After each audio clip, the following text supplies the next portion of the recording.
Magandang umaga sa lahat. At ngayon ay may panibago tayong paksa na tatalakayin, pero hindi siya nalalayo sa mga paksa na natalakay na natin. Bubuksan ko lang muna yung ating magiging paksa sa araw na 'to.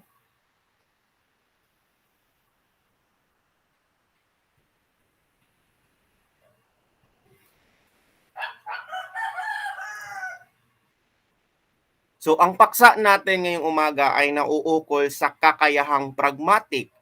Yung natalakay na natin yung kakayahang linguistic, kakayahang sociolinguistic. So itong kakayahang pragmatic is the level up sa dalawa na yon. So ang kakayahang pragmatic ay tumutukoy ang kakayahang ito sa abilidad niyang iparating ang kanyang mensahe ng may sensibilidad sa kontekstong sosyo-kultural at gayon din sa abilidad niyang mabigyang kahulugan ang mga mensaheng nagmumula sa iba pang kasangkot sa komunikatibong sitwasyon, and ayon yan kay Fraser.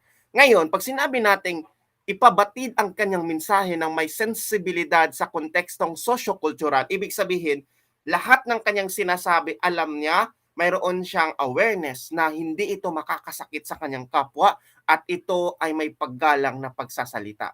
And that is for kakayahang pragmatic. Ikalawa, abilidad mabigyang kahulugan ang mga mensahe. Ibig sabihin, kasama sa kakayahang pragmatic, yung pag-unawa natin sa mga mensaheng ating natanggap, hindi lang nakafocus sa mga pahayag ang kakayahang pragmatic, kundi nakafocus din ito sa mga kilos. Kung mayroon kang kausap, mayroon siyang ginagawang kilos, ikaw din mismo, magkakaroon ka ng interpretasyon sa ginawa niyang kilos. So bilang kabuuan, ang kakayang pragmatic pag-unawa, pagbigay ng mensahe ng may sensibilidad, pag-unawa sa mga kilos na ginagawa ng iyong kausap. And that is kakayahang pragmatic. At ikaw din mismo, mayroon kang malawak na kaalaman ukol sa kultura ng iyong kausap at kung saan kayo nag-usap.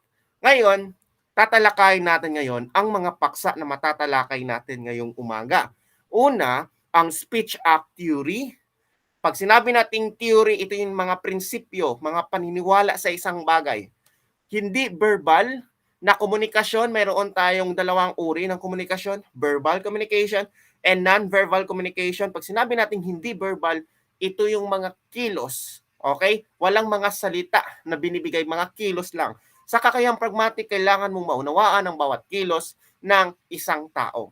Nandoon din yung mga kagawian ng mga Pilipino sa komunikasyon. Ano ba yung madalas na ginagamit o ginagawa ng mga Pilipino kapag magkaroon ng komunikasyon sa bawat isa? And sunod ay kaibahan. Ano ang kaibahan ng kakayahang linguistiko sa kakayahang sosyolinguistiko at saka sa kakayahang pragmatiko. And magbibigay tayo ng buod sa klase natin ngayong umaga. Simulan na natin ang klase natin. Una, speech act theory. Kung makikita natin dito, parang kung ikaw'y kumakain sa anumang restaurant, sa Jollibee, sa McDo, mayroon kaming sa makikitang bata na nakatingin sa'yo na kahit na hindi nagsasalita yung bata, ikaw din mismo sa isip mo, mayroon ka ng interpretation kung bakit yung bata na yon ay tumitingin sa'yo. And that is kakayahang pragmatiko. Sa speech act theory na binigay ni J.L. Austin, ang pakikipag-usap ay hindi lamang paggamit ng mga salita upang maglarawan ng isang karanasan, kundi paggawa ng mga bagay gamit ang mga salita o speech act. Halimbawa nito ay ang pakikiusap, pagtanggi, pagpapaumanhin, pangangako, at iba pa. So pag sinabi nating speech act, salita with kilos. Okay, nagsasalita ka kasi mayroon kang gustong mangyari na ganito yung mangyayari or nagsasalita ka kasi ikaw din mismo ganito yung gagawin mo. That is speech act theory. Mayroong kilos na konektado sa iyong pagsasalita. Okay, ang nagbigay niyan ay si J.L. Austin. Para mas maunawaan natin ang speech act theory, meron tayong tatlong uri ng speech act theory. Nakalagay sa inyong module na sangkap ng speech act theory, pero para sa akin mas angkop ang uri ng speech act theory. Pwede rin mga salik ng speech act theory. Nandito tayo, locutionary, illocutionary, and perlocutionary. By the way, this illocutionary, it should be double L. I'm sorry, double L to siya. Please take note. So, mas sa module ninyo medyo mahirap siyang intindihin pero dito gagawin nating mas madali para mas naunawaan ninyo yung tatlo. Locutionary act, elocutionary act, and perlocutionary act. Pag sinabi nating locutionary act, the actual statement. Ang ganda mo, that is the locutionary. Umuulan, umuulan is the locutionary act. The statement itself, that is the locutionary. Okay? Pahayag. Bagsak ako sa mathematics, that is locutionary, the statement. Okay, gets? That is locutionary act. Pag sinabi nating elocutionary act, the purpose, bakit mo yun sinabi? Diba? Naku, umuulan. Pero sa likod nito, nagpaparinig ka sa iyong kausap na kailangan mo ng payong pero hindi mo sinabi. Sinabi mo lang umuulan. Okay, ang purpose mo, bigyan ka ng payong, may magpahiram ng payong sa'yo. That is elocutionary. Okay? Elocutionary act. The purpose, intention ng speaker. And last is perlocutionary. Ito yung magiging epekto ng yung sinabi sa taong nakarinig. That is perlocutionary. For example, dito, locutionary, naku, umuulan. The statement is umuulan. Naku, umuulan. Elocutionary purpose mo, may magpahiram sa'yo ng payong. That is elocutionary. Perlocutionary, sasabihin, dito ka muna sa bahay, hintayin mo muna na tumigil ang ulan. Yan yung sinabi ng nakarinig sa'yo. So yan yung epekto na nag-alala yung tao na nakarinig ng sinabi mo. So doon ka muna sa bahay nila, nagpahinga muna hanggang matapos. Or pwede na ang epekto ng sinabi mo, may isang tao, o anak, ito payong. Okay? So ibig sabihin, sa lahat ng sinasabi natin ay mayroon talaga siyang epekto. So mayroon ding rason kung bakit mo sinabi yung mga statement na yon.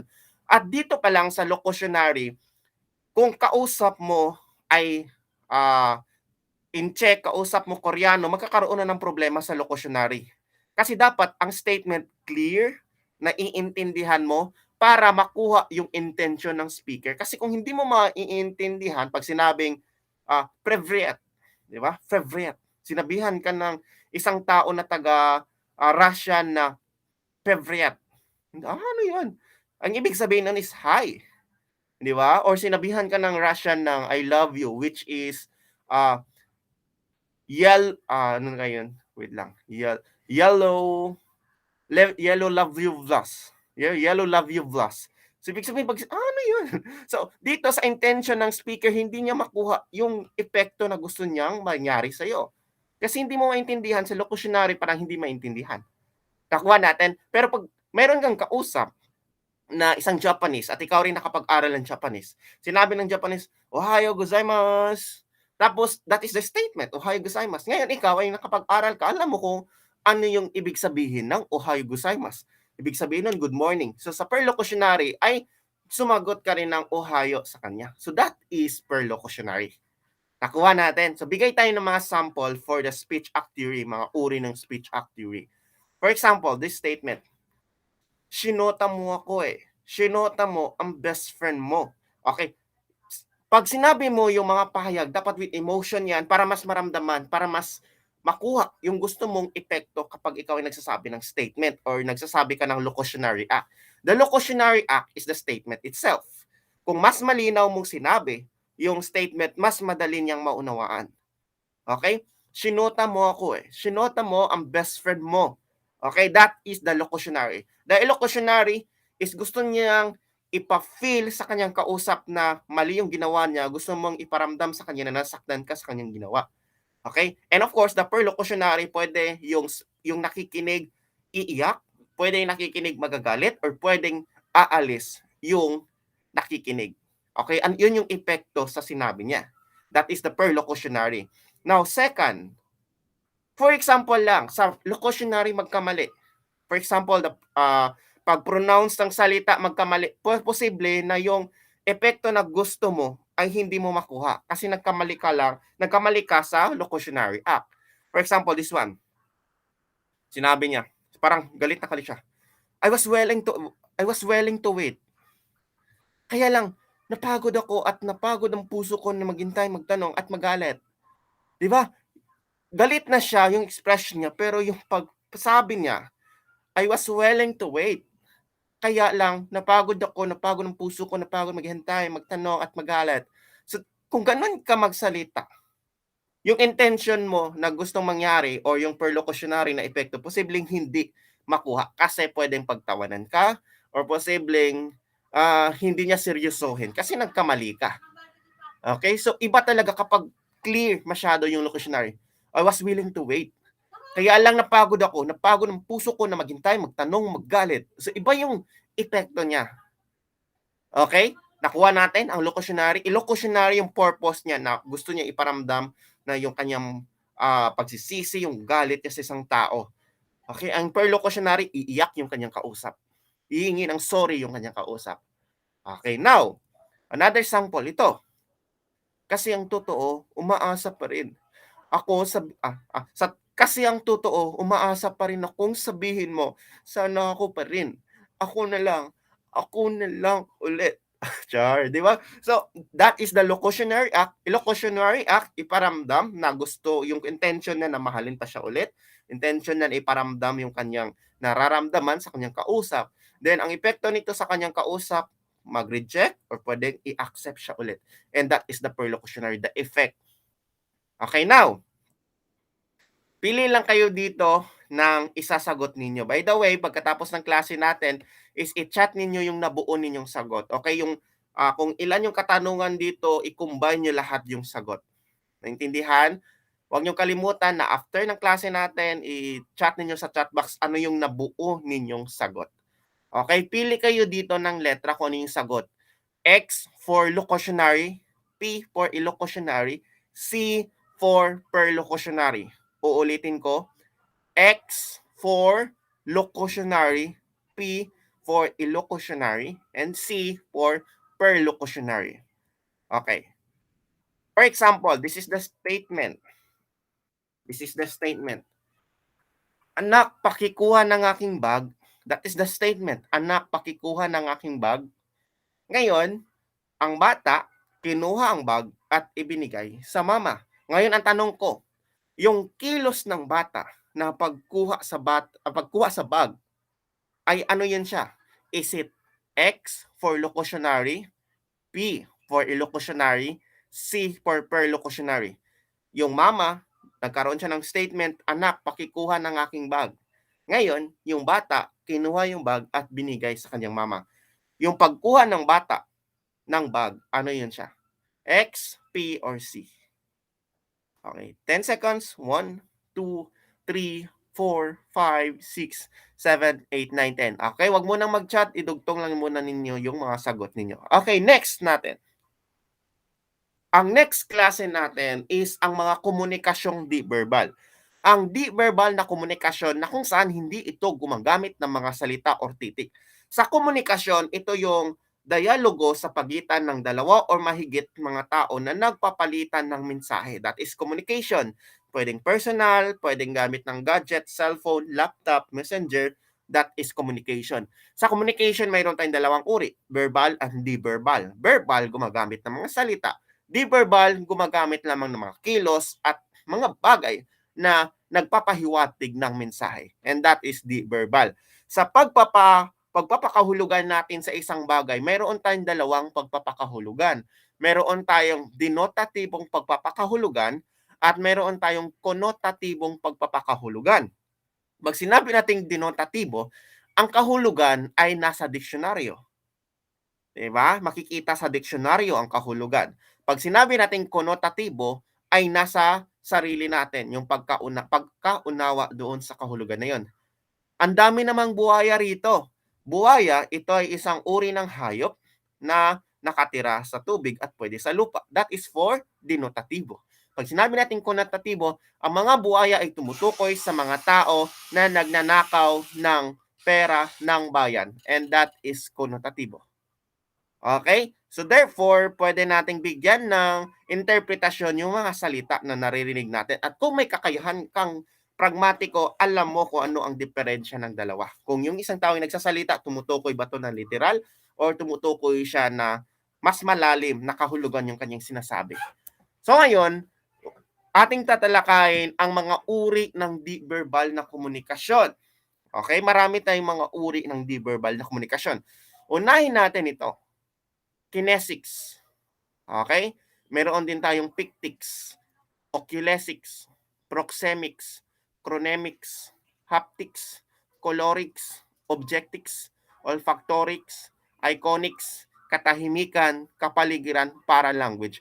Lahat ng ito ay hindi gumagamit ng mga salita. Bagkos, pwedeng kilos, pwedeng mga bagay, pwedeng mga imahe na nakikita natin na nagbibigay ng kahulugan. Depende na yan kung paano mo iintindihin. Kung may kakayahan kang pragmatiko, madali lang sa'yo na unawain ang ganitong mga bagay. Ngayon, tingnan natin sa kinesics. This is kinesics. Okay, kinesics ay ang galaw ng katawan. Kung mayroon kang makita na isang tao na parang tumatalon, sumasayaw, maiisip natin, aba siguro mayroon itong nangyari sa kanya kung bakit siya naging masaya or siguro ay nanalo sa loto. 'Di ba magkakaroon tayo ng interpretation. That is kinesics. Kung kayo, 'di ba minsan manonood kayo ng Miss Universe or beauty pageant, kapag tatawagin yung Philippines, yung katawan natin, ibig sabihin naging masaya tayo sa naging resulta. So lahat ng kilos ng ating katawan ay nagdudulot yan siya ng kahulugan sa mga taong nakapaligid sa atin. Okay? And yung iba yung interpretation, yung iba naman ay tama yung interpretation kung nasa ano yung nasa usap, o nasa utak natin or nasa isip natin. Ngayon, natapos na natin ang kinesics, galaw ng katawan. Ngayon punta tayo sa pectics. Ang pectics ay tumutukoy sa expression ng mukha natin. Okay? Makikita natin kung nag-uusap ka ng tao, yung mukha niya parang nandidiri sa'yo. Okay? So, kung may kakayahan kang pragmatiko, 'wag mo na lang ituloy yung pagsasalita mo kasi alam mo naman yung tao nandidiri sa'yo, 'di ba? Puwede rin nasa pectics yung malungkot, makikita mo sa mukha yung malungkot, yung nabigla yung isang tao, takot yung isang tao, makikita natin 'yan sa mukha. And kung ikaw may kakayahan kang pragmatiko, alam mo kung paano makitungo sa mga taong ganito. Okay, that is pectics, mukha. Minsan nga kung nagsisinungaling yung isang tao, makikita din sa mukha. Okay, that is pectics. Ngayon, punta tayo sa oculesics. Ang oculesics ay sa mata. Okay? Puwede mo ma-deny lahat. Minsan yung ibang tao, okay lang ako, walang problema sa akin. Pero yung mata mo, matamlay. 'Di ba? Puwede nating ma-interpret na nagsisinungaling 'yan, hindi talaga 'yan siya okay. Bigyan lang muna natin siya ng oras, 'di ba? Nakikita natin sa mata minsan or yung ating pag-iyak, yung kalungkutan ng isang tao, yung ibang tao makikita sa mata. Ayun, malungkot na naman siya, sige bigyan muna natin siya ng oras. That is oculesics. Or kung mayroon kang kakayahang pragmatiko, malungkot yung kaibigan mo, kausapin mo, kailangan mo ng kausap, 'di ba? So, minsan sa mukha, sa mata, sa kilos ng katawan, nabibigyan ng kahulugan yung ating nararamdaman at saka yung iniisip ng isang tao. Kung hindi man niya masabi, pero sa kanyang kilos ay kitang-kita naman na ganoon talaga siya. Masaya siya, malungkot siya, kitang-kita. Lalo na kapag umiiyak yung isang tao. Or sa loob ng classroom, 'di ba? Oculesics, yung mata ng teacher nagko-communicate yan. Lumalaki kapag galit. Okay, that is oculesics. Now, proceed tayo sa number 4. Ang number 4 ay tumutukoy sa distansya. Proxemics, tumutukoy sa distansya. Anong ibig sabihin nito? Kung itong dalawang 'to malayo sa ibang tao, ibig sabihin hindi sila magkakilala. Yung distansya na pinapakita natin ay mayroong kahulugan.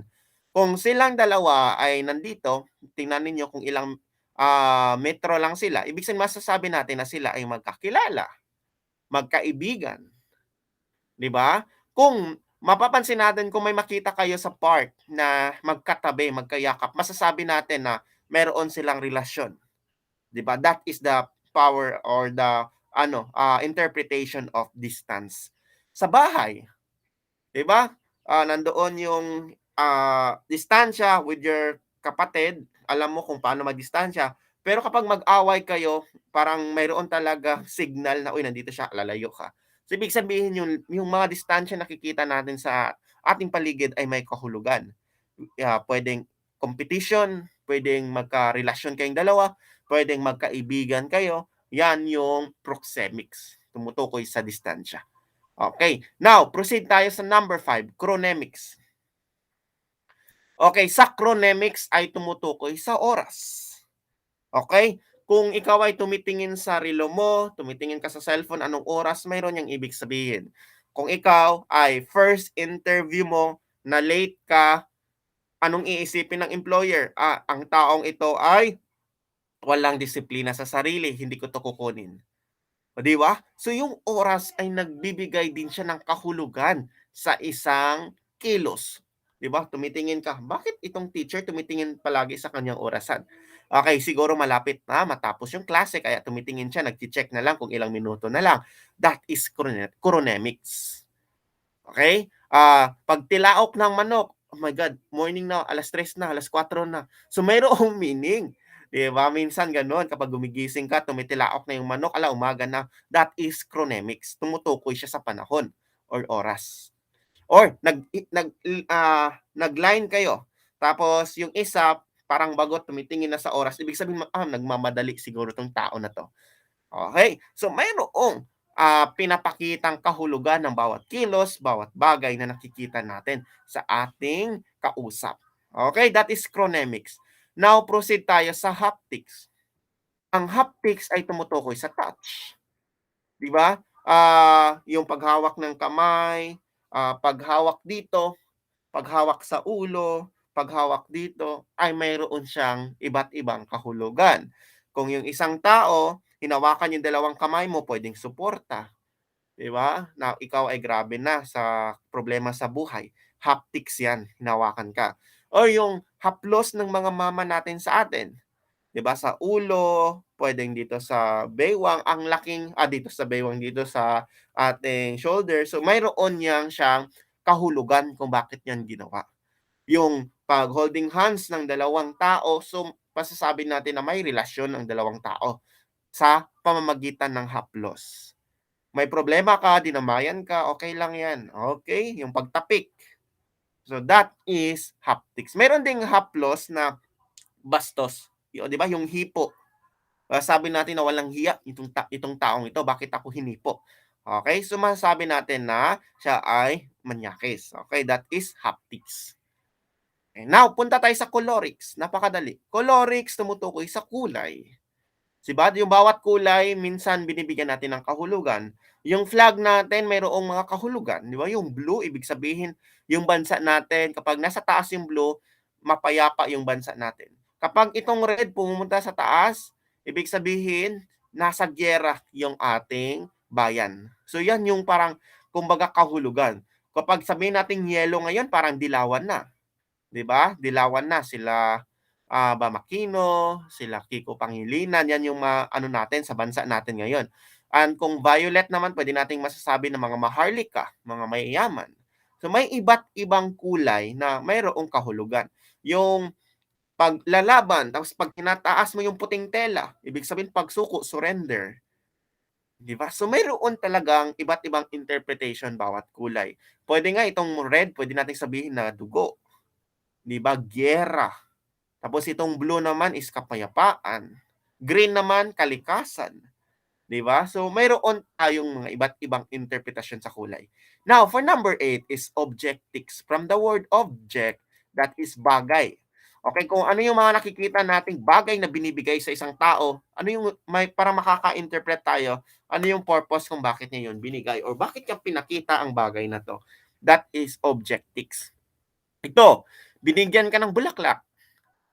Siguro magkaibigan sila or siguro birthday niya. Siguro nanliligaw siya. That is objectics.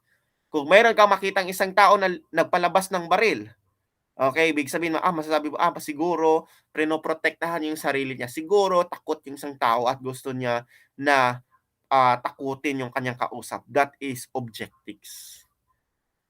Okay? Mayroon tayong mga bagay na binibigay sa mga barkada natin. Mayroon niyang kahulugan.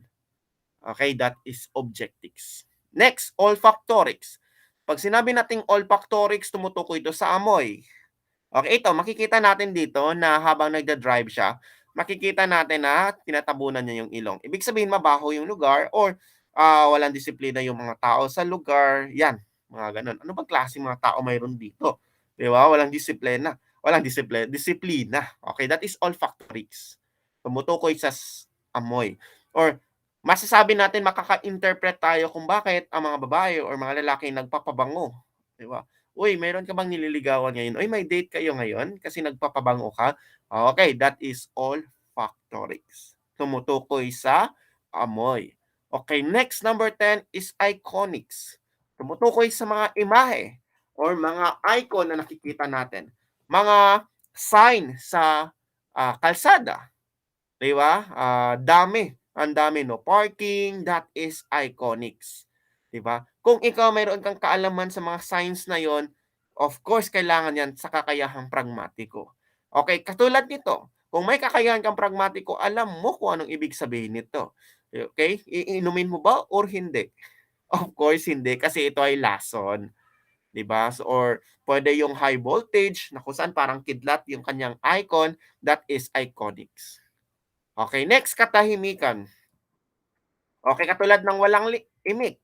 Masasabi mo na sila close masyado kahapon, tapos ngayon hindi na nag-uusap. So, kung ikaw yung classmate nila, makaka-interpret ka sa sarili mo na, "Uy, baka mayroon silang pinag-awayan kung bakit hindi na sila nag-uusap."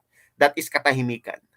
Okay? Or sa kanang tuwing gabi, katahimikan, parang feel mo kapayapaan ang kahulugan nito, gusto mo yung ganitong feeling kasi mas maka-meditate ka. 'Di ba mayroong mga dulot or may mga mensahe yung kapayapaan or yung katahimikan na ating nararamdaman sa sarili natin. Okay, that is katahimikan. Kung doon sa classroom, isang classroom ang sobrang ingay, masasabi mo na, walang disiplina yung, mga estudyante. Tapos mga ilang segundo nagtaka ka bakit ang tahimik.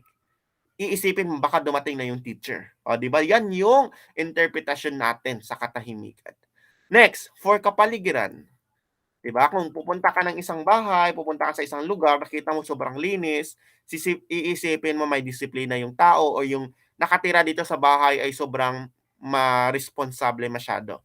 That is kapaligiran. Ano yung ating interpretation sa mga nakikita natin sa Digos, "Aba, ang linis ng Digos, anong mga tao dito, may disiplina."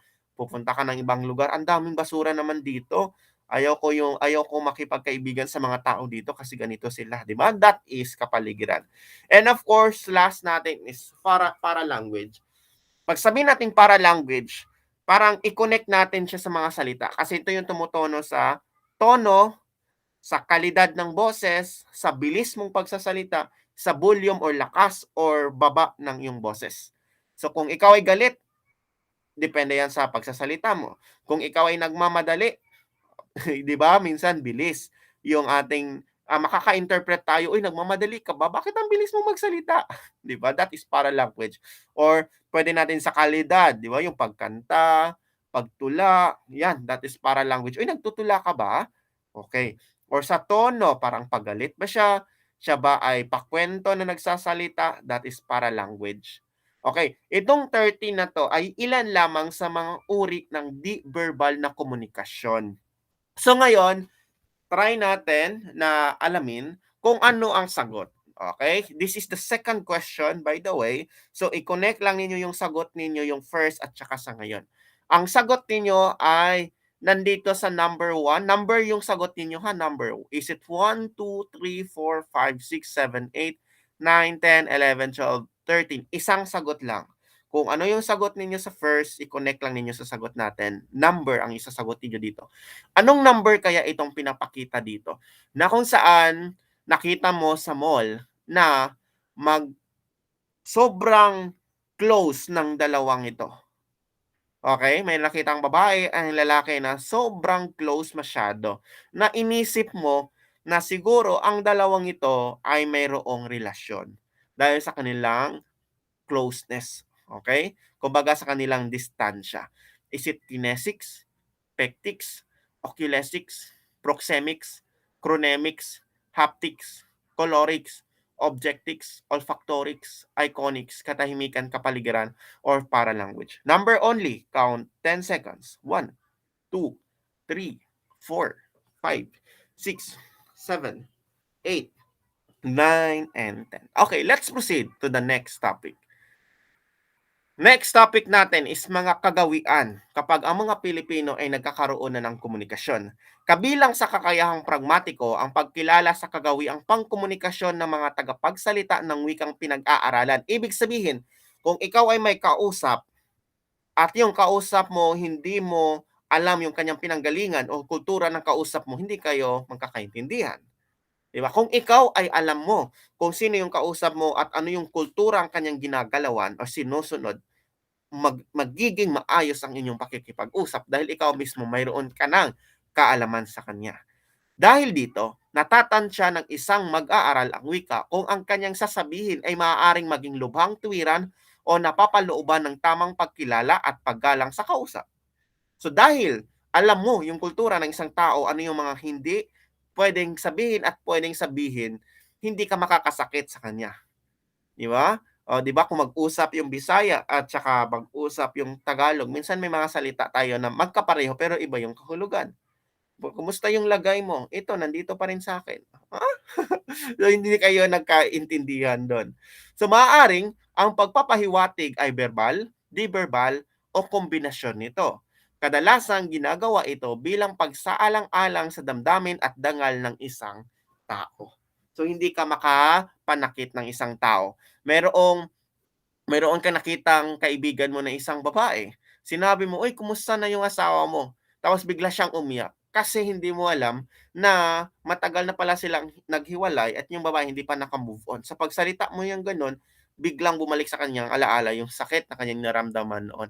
So, that is dapat alam din natin kung ano yung nangyayari sa isang tao before tayo magbitaw ng isang salita. Okay, hindi natin alam kung ano yung pinagdadaanan ng isang tao. So ngayon, punta na tayo ngayon. Ano ba yung mga ginagawang mga tradisyon ng mga Pilipino? Mga nakagawian na pangkomunikasyon. Una, mga salitang di tuwirang pagtukoy.